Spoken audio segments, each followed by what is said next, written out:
இயேசுவில் எனக்கு பிரியமான சகோதர சகோதரிகளே, இன்று ஆண்டின் பொது காலத்தின் 16ஆம் வாரம் புதன்கிழமையில் நாம் இருக்கின்றோம். இந்த நாள் உங்களுக்கு இனி நாளாக அமைய வாழ்த்துகிறேன், ஜெபிக்கின்றேன். இன்றைய இறைவார்த்தை சிந்தனைகளுக்கு நாம் கவனமுடன் செவி கொடுப்போம். இறைவாக்கினர் எரேமியா நூலிலிருந்து வாசகம். அதிகாரம் 1. இறை வார்த்தைகள் 1 மற்றும் 4-10 முடிய. பென்யமின் நாட்டு அனத்தோத்தில் இருந்த குருக்களில் ஒருவனான இலக்கியாவின் மகன் எரேமியாவின் சொற்கள் எனக்கு அருளப்பட்ட ஆண்டவரின் வாக்கு. தாய் வயிற்றில் உன்னை நான் உருவாக்கும் முன்பே அறிந்திருந்தேன். நீ பிறக்கும் முன்பே உன்னை திருநிலைப்படுத்தினேன். மக்களினங்களுக்கு இறைவாக்கினனாக உன்னை ஏற்படுத்தினேன். நான் என் தலைவராகிய ஆண்டவரே, எனக்கு பேச தெரியாதே, சிறு பிள்ளைதானே என்றேன். ஆண்டவர் என்னிடம் கூறியது, சிறு பிள்ளை நான் என்று சொல்லாதே. யாரிடமெல்லாம் உன்னை அனுப்புகின்றேனோ அவர்களிடம் செல். எவற்றையெல்லாம் சொல்ல கட்டளை இடுகின்றேனோ அவற்றை சொல். அவர்கள் முன் அஞ்சாதே, ஏனெனில் உன்னை விடுவிக்க நான் உன்னோடு இருக்கிறேன் என்கிறார் ஆண்டவர். ஆண்டவர் தம் கையை நீட்டி என் வாயை தொட்டு என்னிடம் கூறியது, இதோ பார், என் சொற்களை உன் வாயில் வைத்துள்ளேன். பிடுங்கவும் தகர்க்கவும், அழிக்கவும் கவிழ்க்கவும், கட்டவும் நடவும் என்று நான் உன்னை மக்களினங்கள் மேலும் அரசுகள் மேலும் பொறுப்பாளனாக ஏற்படுத்தியுள்ளேன். ஆண்டவரின் அருள்வாக்கு. இறைவனுக்கு நன்றி. பதிலுரை பாடல் பல்லவி. ஆண்டவரே, என் வாய் உமது நீதியையும் மீட்பையும் எடுத்துரைக்கும். ஆண்டவரே, உம்மிடம் நான் அடைக்கலம் புகுந்துள்ளேன். ஒருபோதும் நான் வெட்கமுற விடாதேயும். உமது நீதிக்கேற்ப என்னை விடுவித்தருளும். எனக்கு நீர் செவிசாய்த்து என்னை மீட்டுக்கொள்ளும்.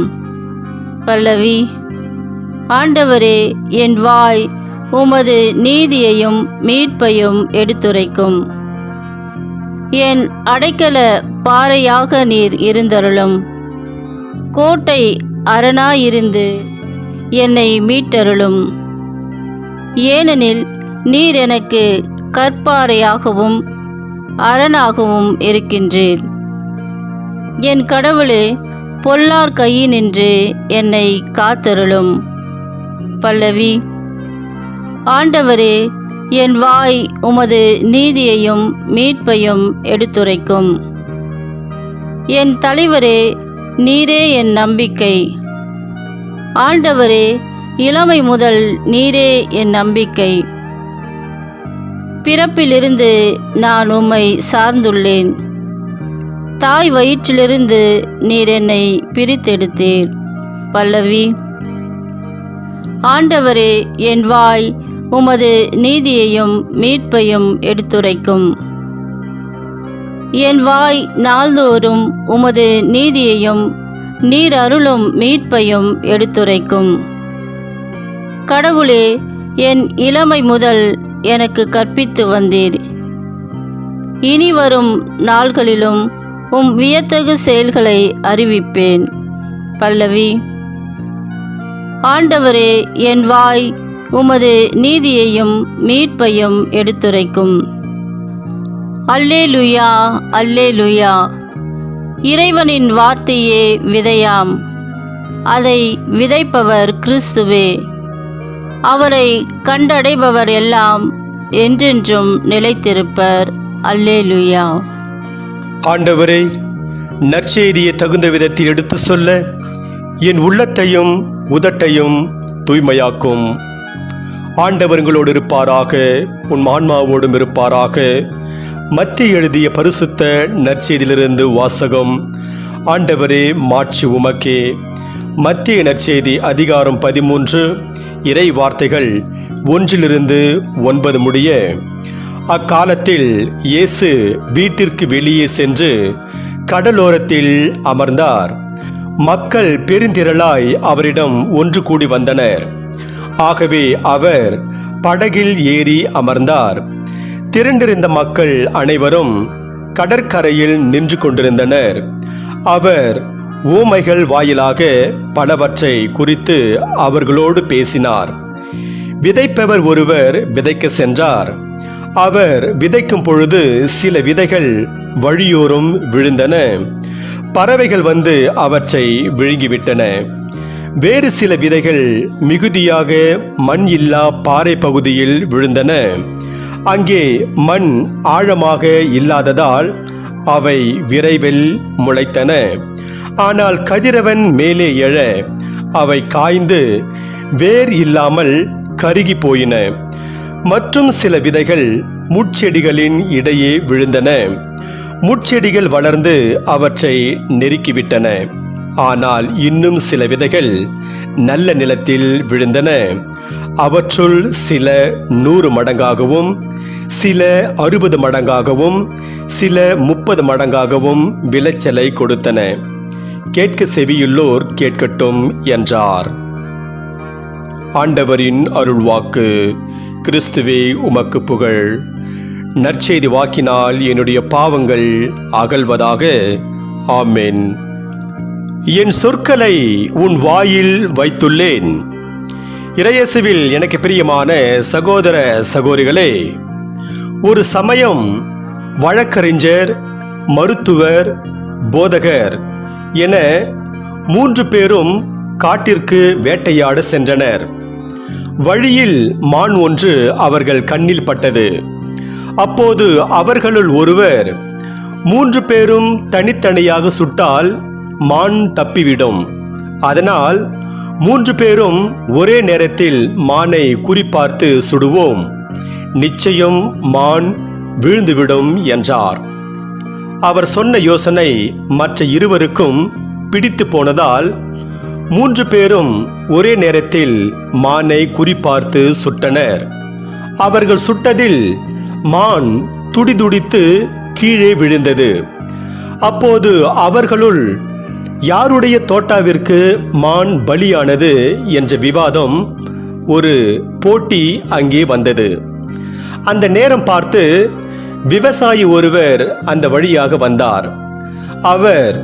அவர்கள் 3 பேரும் கடுமையாக வாக்குவாதம் செய்வதை பார்த்துவிட்டு அவர்களிடம் காரணத்தை கேட்டார்.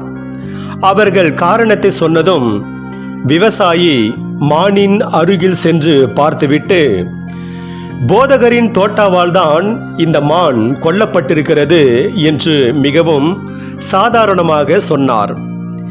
எதை வைத்து இப்படி சொல்கிறீர்? அவர்கள் அவரிடம் கேட்டதற்கு விவசாயி அவர்களிடம், ஏனென்றால் தோட்டா ஒரு காது வழியாக சென்று இன்னொரு காது வழியாக வந்திருக்கிறது என்றார். இறையேசுவில் எனக்கு பிரியமான சகோதர சகோதரிகளே, ஒரு சிலர் அளிக்கும் மறையுரைகள் மனதிற்குள் செல்லாமல் ஒரு காது வழியாக சென்று இன்னொரு காது வழியாக வந்துவிடுகிறது என்பதை இந்த நிகழ்வு ஒரு பகடி போல செய்கிறது.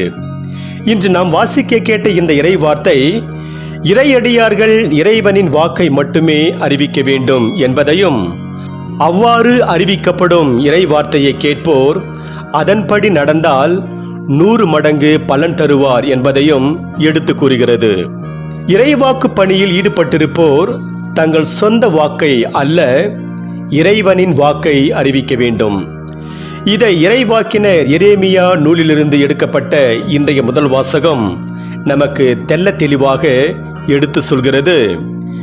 இலக்கியாவின் மகனான எரேமியாவை தன் பணிக்கென அழைக்கும் ஆண்டவர் அவரிடம், எவற்றையெல்லாம் சொல்ல கட்டளையிடுகிறேனோ அவற்றை சொல் என்று சொல்லிவிட்டு என் சொற்களை உன் வாயில் வைத்துள்ளேன் என்கிறார். அவரும் ஆண்டவர் தனக்கு பணித்தது போல அவருடைய வாக்கை மக்களுக்கு அறிவிக்கின்றார். இன்றைய நற்செய்தி வாசகத்தில் பார்க்கிறோம், இயேசு இறைவாக்கின் வல்லமையை உணர்த்தும் விதைப்பவர் ஊமையை பற்றி பேசுகிறார்.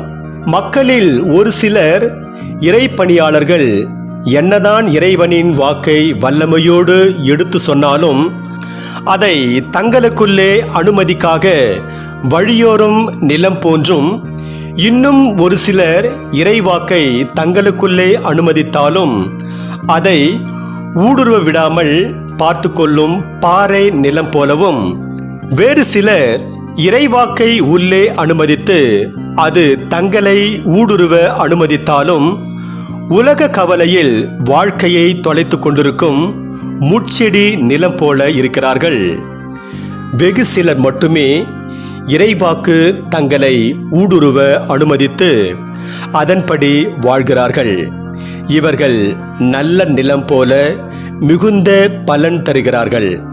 ஆதலால் இறையேசில் பிரியமானவர்களே, இறைவாக்கு போதிப்பவர்கள் இறைவனுடைய வாக்கை மட்டுமே போதிப்பவர்களாகவும், அதை கேட்பவர்கள் கேட்பதோடு நின்றுவிடாமல் கடைபிடித்து வாழ்பவர்களாகவும் இருக்க வேண்டும்.